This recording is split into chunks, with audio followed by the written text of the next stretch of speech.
Hello, and welcome to the Imposter Syndrome Network podcast, where everyone belongs, especially if you think you don't. My name is Chris Grundeman, and this is the Phil McKinney episode, which I'm sure you're going to enjoy. Phil is a successful American business person. Now, I'll pause there because you may be saying to yourself, I thought this was a show about technologists, and you're right, so I'll continue. Phil became the CTO for the network and server provider business division of Hewlett-Packard in 2002.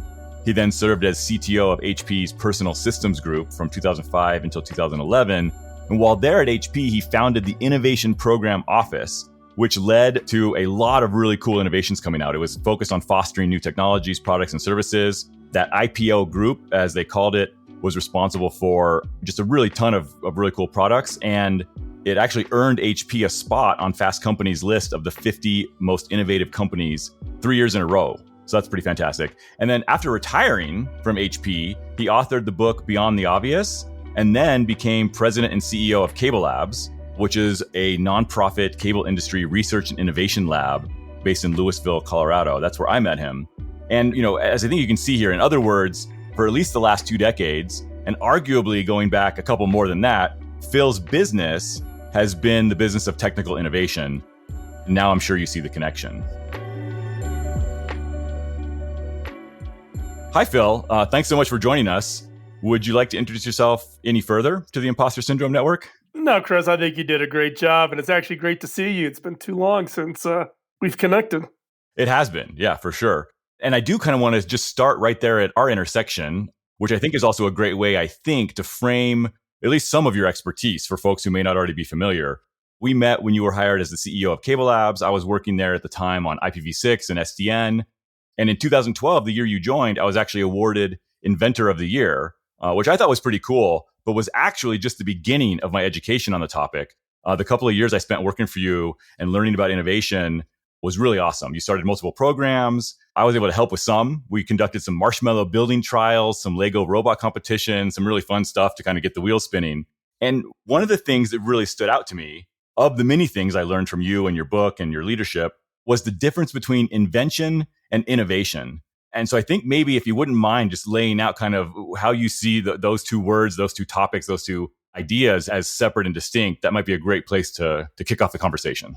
Well, the way I define innovation, and if you go out and you do a Google search for innovation and look for a definition, there's a lot of different perspectives. But my perspective is innovation are ideas made real. They've actually delivered. They're in the hands of customers, whether that be consumers, businesses, whoever the target beneficiary of that idea. Invention is much more in the idea. There's the raw idea. You get that inspiration while you're singing in the shower, to you run a bunch of experiments. Does this idea make sense? Yes, it makes sense. It actually works. Wow, this is really cool. So you got the invention side of it, solving the problem. But the innovation is now how do you package that all up and take it to market? How do you actually put it in the hands of customers, put it out into the market, let it go, see where it flies, and sit back and see the benefit and enjoy the benefit of what you've invented. Yeah, that's fantastic. And I think it's pretty fair to say that you've made a career of innovation, which is actually getting those ideas out there in the world for folks to touch and play with and use and make their lives better. Well, and I've been at all ends of it, right? So early in my career, I started my career I'm a software engineer by training. Did my first round in Silicon Valley and starting in 1984. I wrote some of the code that was in the original Mac, did a bunch of work at Intel, and then actually ended up doing work in security where we had to literally invent early stage, early time efforts in biometric security, specifically fingerprint devices for a company that I was one of the senior executives in called ThumbScan. So that was raw science. That was really kind of my first exposure to, rather than just cranking a code and creating a cool app to run on a Mac or run on a PC. The ThumbScan work was really the hard science of image, high-speed pattern recognition, and all those kinds of things. And that's now technology that's still used by certain 3-letter agencies within the government. So that was kind of my exposure to it. But I was always on the tech side and not really what I would call in the product side, turning the idea into a product.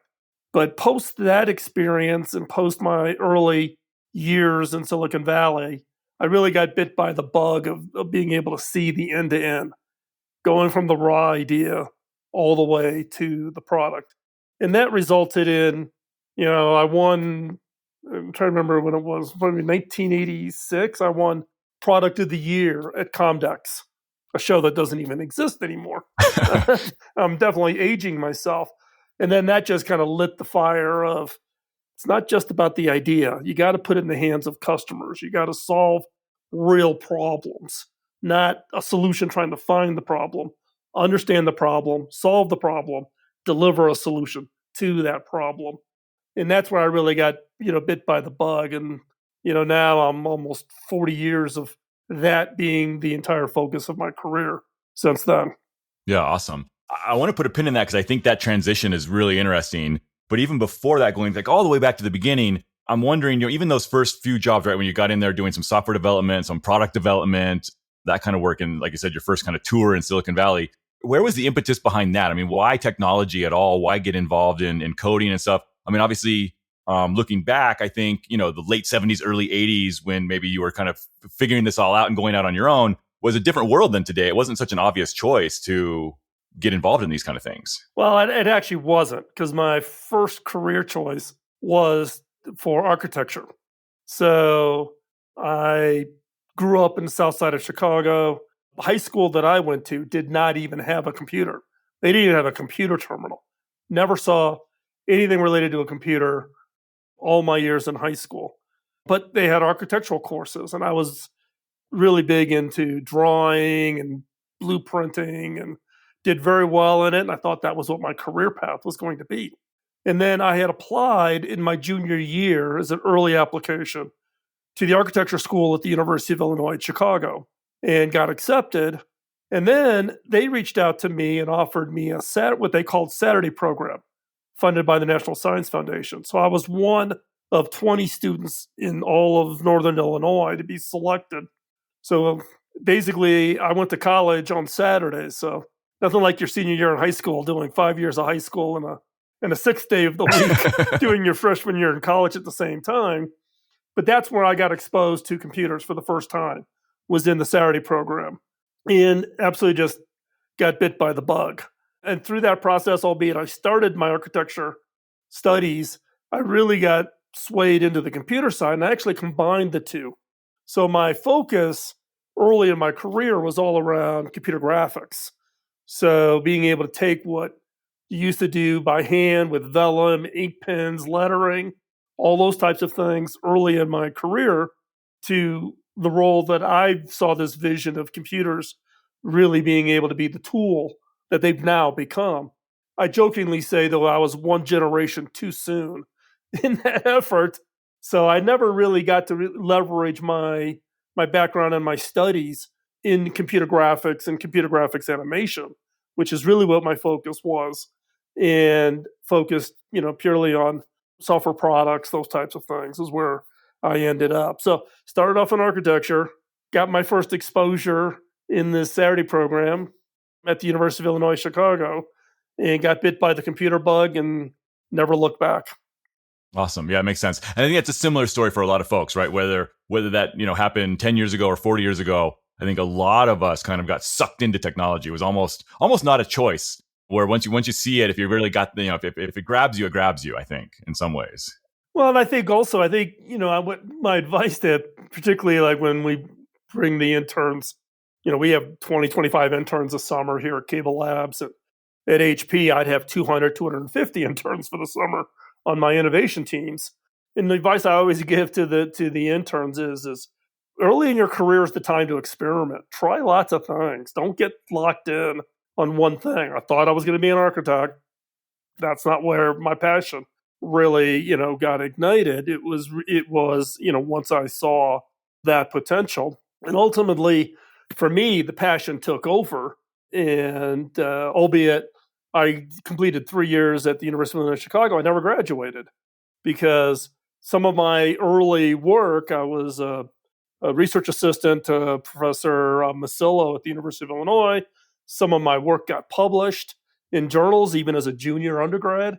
And I got recruited out of college before I finished because I was working in a new area that there weren't any expertise. It's kind of like what we're seeing today with all the early AI experts being sucked out of academia, or any of the technology trends. If you time it and you happen to be at the right place at the right time, you get sucked out. I got sucked out and never looked back. And one of the things I focus on, my career then looks a lot different than my career now. And the benefit of that, though, is being a lifelong learner. Never sit back and just think you're going to do the exact same job year after year. Technology changes way too fast. Innovation accelerates. Keeping up, I'm telling you, I'm kind of at the back end of my career compared to most people, and I get tired just trying to keep up with all the changes that are going on now. Sure. Yeah, and that causes some resistance as well, I think, right? Just the pace of change. And I think in general, I was going to say humans, but I think life in general is kind of conservative, right? I mean, when something works, we kind of want to stick with it. Innovation's hard, and not just because you got to come up with the ideas, but that second piece, which is getting other people to realize that this is actually easier, better, faster, cheaper, whatever it might be, versus the old way, right? And there's all kinds of books about this and things like that. So I'm curious about kind of getting back to that point and kind of diving in there a little further. After ThumbScan, I mean, was there a moment, or was it a series of events, or like how did your mind shift from like, hey, I want to be in doing the code, doing the science, like this stuff's exciting, to actually the way to make a difference is to evolve this into more true innovation and actually getting this in people's hands? Yeah, I think the shift from post ThumbScan for me is a little bit of the frustration of having been on the science in the invention side, to then seeing others, leaders, executives within the organization fumble the ball and not translate it, right? There's nothing worse than being a technologist sitting there with this really great idea and it not surviving. And so for me, that frustration led me to say, something? The way to fix that is for me to get to that, to be part of that front end. And I was the beneficiary of a very early mentor, Bob Davis. In fact, my book's dedicated to Bob. I speak about him a lot on my podcast. Bob now is long retired as a school bus driver in Phoenix, Arizona. But when he first hired me, he was the one who recruited me out of college to leave college and come to work for him. What he did was he says, look, you can be a great software engineer. And I was, at the time, what I thought were pretty good chops in the software space. But he says, you really need to think about it from an end-to-end perspective. So he put me on a rotation. So I spent 6 months in sales, 6 months in marketing, 6 months in finance, 6 months in IT, literally rotating me through the entire organization to build out my experience and my expertise, and to have enough familiarization so I could translate what we were doing on the technology side so that the CFO can understand it, and that the marketing team can understand it, that the sales team can understand it. And I think that's a skill set that we don't invest enough in with technologists, is helping them prepare the fact of all the parts of an organization they need to interface with. And you can't expect them to understand what you're working on. You have to do the translation to their language. And that was a skill set. And I tell Bob this all the time, right? I'm like, I can't pay back the investment he did in my career early on to really kind of open my eyes to that. And that had by far the biggest impact in my career over its 40 years. Yeah, that is very, very interesting. And I kind of, two pieces that really stand out to me. One is this thing I've been thinking about lately, which is, I guess you'd call it the ivory tower problem, which you don't necessarily have to be a wizard off, 300 feet off the ground in a tower somewhere. It can also happen to engineers, I think. And really, I think the challenge there is my world doesn't match the world I'm actually trying to impact, right? And so if you're an emperor and you always spend your time in the palace, you may have no idea what's going on with the people in your cities and in your countries. And if you're an engineer and you never get away from the keyboard and out from behind that monitor, you may have no idea how other people are living their lives and using the kind of tools you're working on, right? Exactly. And that's where, a lot of people have an opinion on sales teams or product management teams or whatever, but they can be that linkage to what's really happening feet on the ground. At HP, we used to always refer to this when we were working on totally new technologies, new concepts, new ideas. The question we would always ask in a pitch session was, will this play in Iowa? Doesn't matter whether it plays in Silicon Valley or it plays in New York or it plays in Boulder, Colorado, where I'm at, right? Those are bubbles, very unique edge case bubbles, right? If you're looking to have broad impact, you need to have an understanding of what people are really dealing with on a day-to-day basis. I remember one project that we were working on at HP and got into this conversation with the product teams, and the product teams were pitching this, they knew exactly that, that the customers would love this thing. And I'm like, I'm not so sure who'd you talk to while we did this survey or we ran this focus group here in the Valley. I'm like, those are all biased. You got to go talk to real customers. So I grabbed a handful of these people. We hopped on a plane. We flew to a remote city, got out, walked to the nearest Starbucks. I walked into the Starbucks. There was a lady sitting at the table. I said, would you mind? I'll pay for your second cup of coffee if you give us 5 minutes. When I talk to you about what we're thinking and seeing what you give us your opinion. And it was an eye opener. The team just really got their eyes open that what they think is cool, what they think is neat, what they think is going to have big impact doesn't play in Iowa. And you don't know that, by reading a spreadsheet or reading a market study. You got to get your butt out of the chair and you got to go engage. You got to go face to face. I talk a little bit about it in my past in the podcast about, guerrilla testing, right? It's walking into the bar and just finding someone sitting at the edge of the bar, or walking into a Denny's restaurant. Go places where you normally don't go. You are not the test market. Your family is not the test market. And your friends are not the test market because they're just like you. They don't qualify. You've got to get out and go and talk to people who you normally would never talk to see if what you're working on. And I'm talking about if you're coming up with a technology that's broad-based, but this also applies to businesses, right? Not just consumers, but businesses. Two fans of my podcast are two brothers outside of Milwaukee, Wisconsin. They run a little machine shop. What the heck? Why do they listen to my podcast? Right? Because it's all about inventing. They invent all kinds of really cool little things at their little machine shop. And they want to, they've been listening for more than a decade on the podcast, right? But they're different than, others that, Procter & Gamble team listens, and the Pitney Bowes teams listens to the podcast. They all come from different backgrounds. You got to talk to a lot of players out there, not yourself. Don't think or that you can project yourself to be like your customer. You got to talk to your customer. Otherwise, you're innovating in an area that is just totally unknown. Sure. Yeah. Yeah. And I can see that. I mean, just to kind of ground that back for folks who may be listening, who maybe are just not necessarily entrepreneurs and not necessarily running businesses, but working, in their field in digital infrastructure. And sometimes your customers are internal to your own company. But again, getting up and going and talking to the guy in HR or the lady in finance who is going to use the tool you're building or putting together, I think it's just as important. Or the guy on the machine shop floor, right? Nobody ever thinks about the factory floor or the truck driver who's delivering your end product, right? And don't even think who's going to use it, because it may be a downstream benefit. So someone in finance may use the tool, but the downstream benefit is, scheduling the truck drivers, right? So the truck drivers get impacted. They may not use the tool.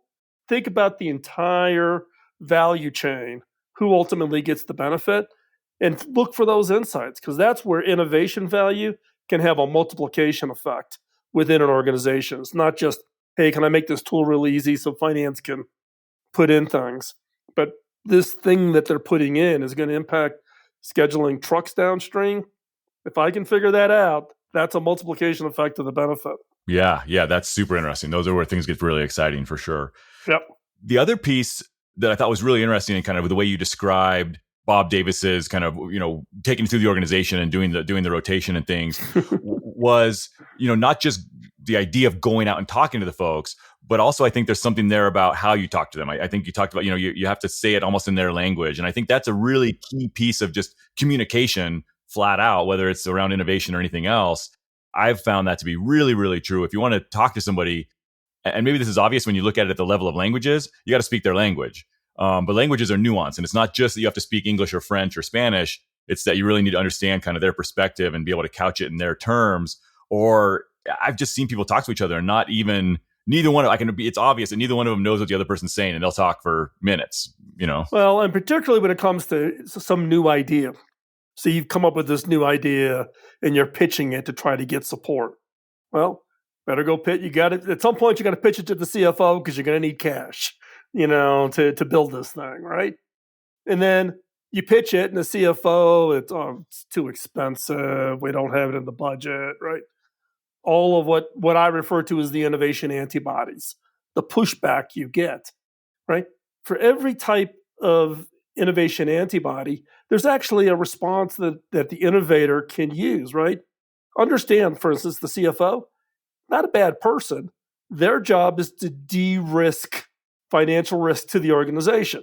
So if you understand their role and you can empathize with it, then how would you convince the CFO? It isn't by logic. It's by saying, well, I need $100,000, but if I get $10,000 now, I'll do this and prove to you that it's valuable. And then I'll come back and ask for $25,000 to take it to the next, right? You de-risk it by chunking it down so that the CFO sees the proof points as it goes. And the CFO goes, oh, okay, great. Here's 10,000, right? You understand those conversations, not just by using logic or arm twisting or berating them to align and agree with what direction you think the organization should take, or that they should back your technology project or whatever it is. It's understanding, standing in their shoes. What is their role within the organization, and how do you help them achieve that objective while supporting your work? Making that connection goes a long way to getting the support you need for any form of innovation, any form of technology deployment inside of any organization. Yeah, that makes a lot of sense. I can definitely see that. One thing I know that's in your resume that's really fascinating to me, that's maybe a little bit outside of the normal career path, is you were on the board for the Computer History Museum for quite a while. I wonder if you can tell us a little bit about kind of how that came to be, and what is the board of trustees? What do trustees do for the Computer History Museum? What does that role even entail once you get in there? Yeah, so the Computer History Museum is the premier museum for the history of technology in Silicon Valley. If you've never been there, I would strongly encourage you to go. Starts when you first enter the main exhibit hall, starts with abacuses on compute and holorith punch cards. Holorith was the predecessor to IBM. Goes all the way through everything from Cray to DEC to HP, etc. I got involved with the Computer History Museum when I was at HP as the CTO at HP. And part of it was the museum reached out because they were looking for things from the HP archive to be donated. So Bill Hewlett and David Packard, when they founded HP in 1938, we had enough foresight to collect and keep some of all pieces of the HP history throughout all the years. So it's all the way back to meeting notes from the very, very early days. And so the museum reached out. In those discussions, they were keenly interested in having someone from HP represent HP on the board.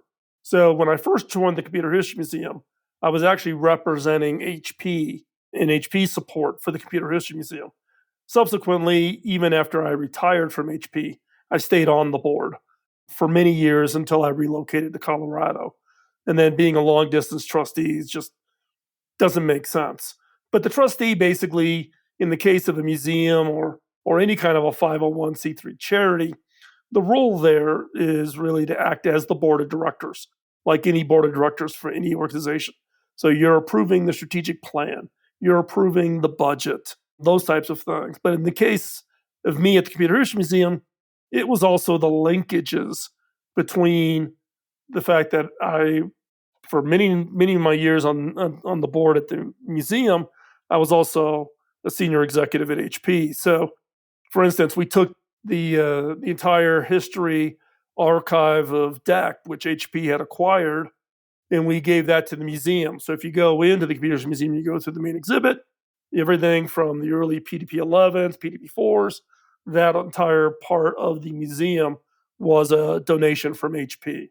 HP donated the original source code for the HP 3000s, to use that as coding examples. And you can go to the website, you can download all of that today. But the museum, I think, plays an important role, particularly for younger, newer generations, to kind of see where the technology has come from, but also to see the acceleration. You look from the early years, vacuum tubes, UNIVACs, et cetera, to where transistors, to microprocessors, to now AI and others, and you see that acceleration in one place.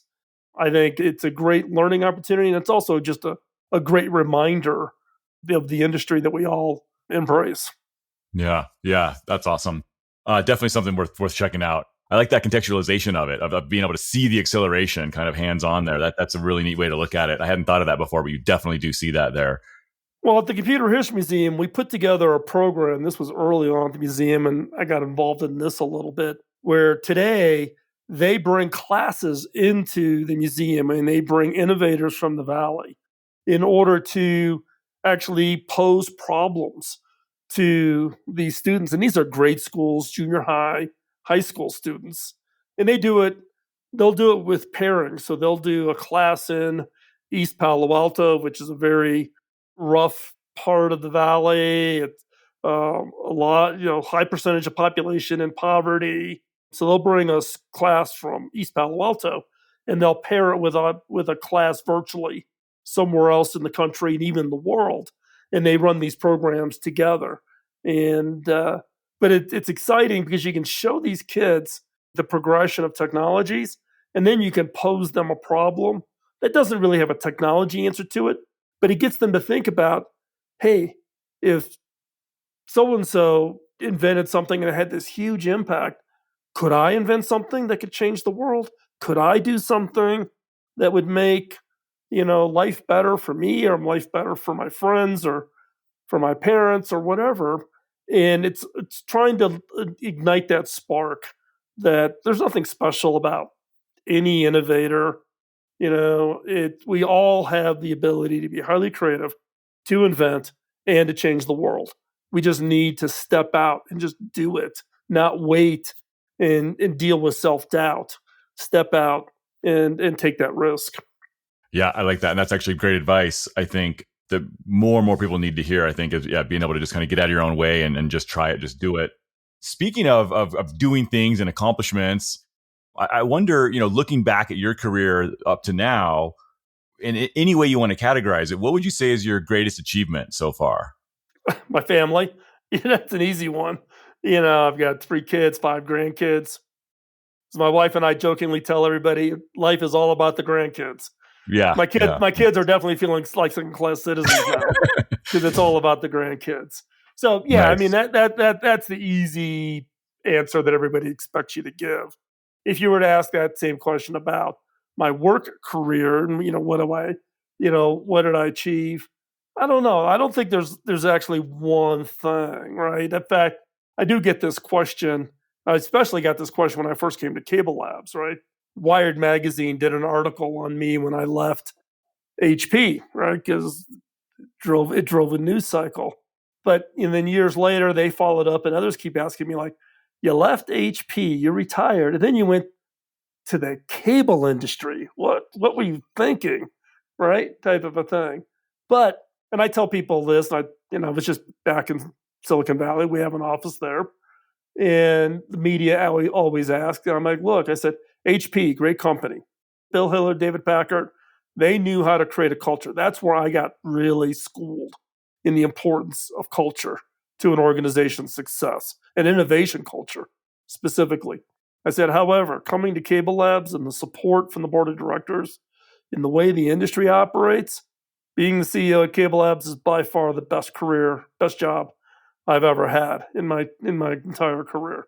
It may not be as high profile as some of my others, but where you can have impact and leveraging your skills and see the impact of your work, build great teams, bring people together and help them to achieve something they never thought that they could achieve and see that satisfaction in their eyes, nothing better.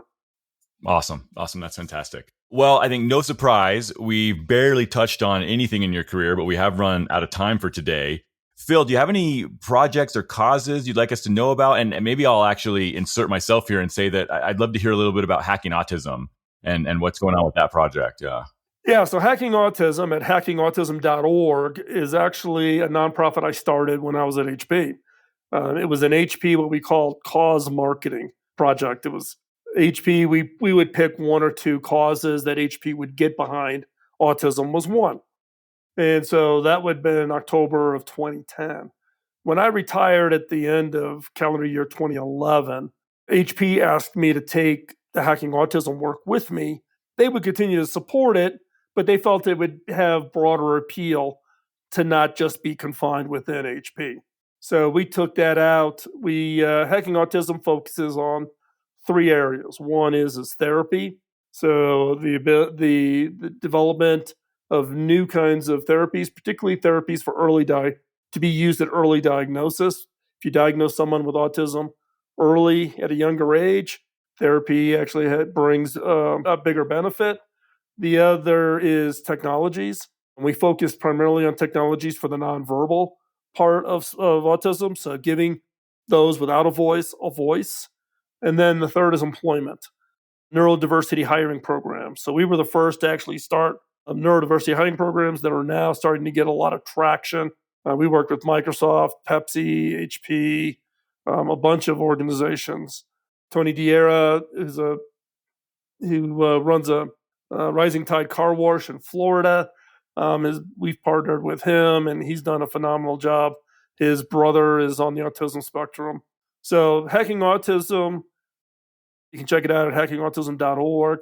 My daughter, who actually was the inspiration for Hacking Autism, is a speech-language pathologist, and she specializes in working with kids on the autism spectrum. And the charity's run by her and I together.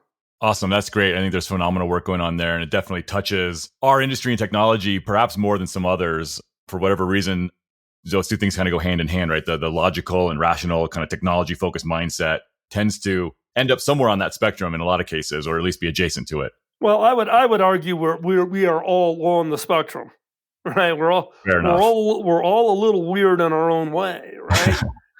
And like here at Cable Labs, we're now. When I got here, we were about 130 people. We're 240 now here, and we have a neurodiversity hiring program, and we bring people in that are on the spectrum, software engineers, PhD scientists, who are on the spectrum, right? The key though is organizations need to think differently about how you manage them, right? You can't force them into the traditional management structures and command and control and those kinds of things. And what we have found is by having a neurodiversity hiring program, it significantly improves the organization. One, it exposes people inside the organization to people who think differently. And thinking differently in the innovation and the invention side is absolutely critical. You want to find people who don't think like everybody else. Who better than finding people? So I argue, I speak on this a lot, that I believe hiring people who are on the spectrum across the entire range of spectrum is thinking diversity, and thinking diversity is actually critical for invention, ultimately leading to innovations that have impact. Awesome. That makes a ton of sense. I think, once you think it through, the idea that having a mind that thinks differently being an asset is fairly obvious, at least to me. That's great. But a lot of organizations won't make the change to manage it differently. Sure. And that's where neurodiversity hiring programs, and thus why those on the autism spectrum, those are on the kind of the mid to more severe end of the autism spectrum, have an 80% unemployment rate in the state of Colorado. On average across the country, it's 80.2%, 80.2%. It's crazy. And you see the number of people who are being diagnosed with autism is exploding, right? And you take them out of the workforce, it's going to have long-term effect on businesses from the standpoint of finding people to work. And I think people look for just the neurotypicals, which is what we're called, right? To people who look, feel, taste, smell, act, think just like us. And I think any business, whether it's the local restaurant or a high-tech firm, missing out on opportunities to take advantage of a community that is looking for employment, that thinks differently, and can be a major contributor to success. Awesome. Hear, hear. Well, Phil, thank you so much for sharing your story with the Imposter Syndrome Network. And thank you to all of our listeners for your time, your attention, and your support. If you found this episode insightful or interesting, or even just entertaining, please consider paying it forward by letting others know about this show and the great guests we have on. Before we totally shut things down, Phil, I am curious. I have one more question for you. I know that your career's gone pretty dang well, I would have to say. I think where you've ended up is pretty awesome and the things you've accomplished along the way.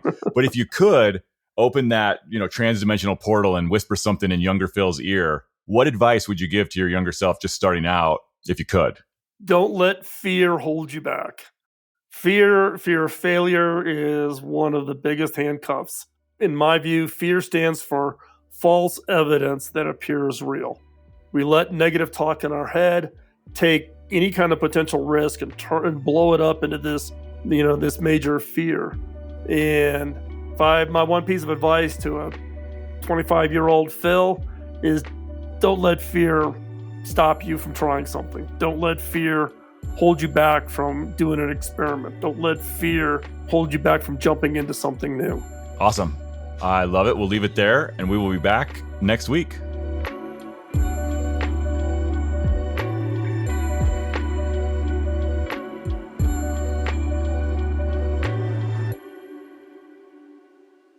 How long have you been doing the podcast now?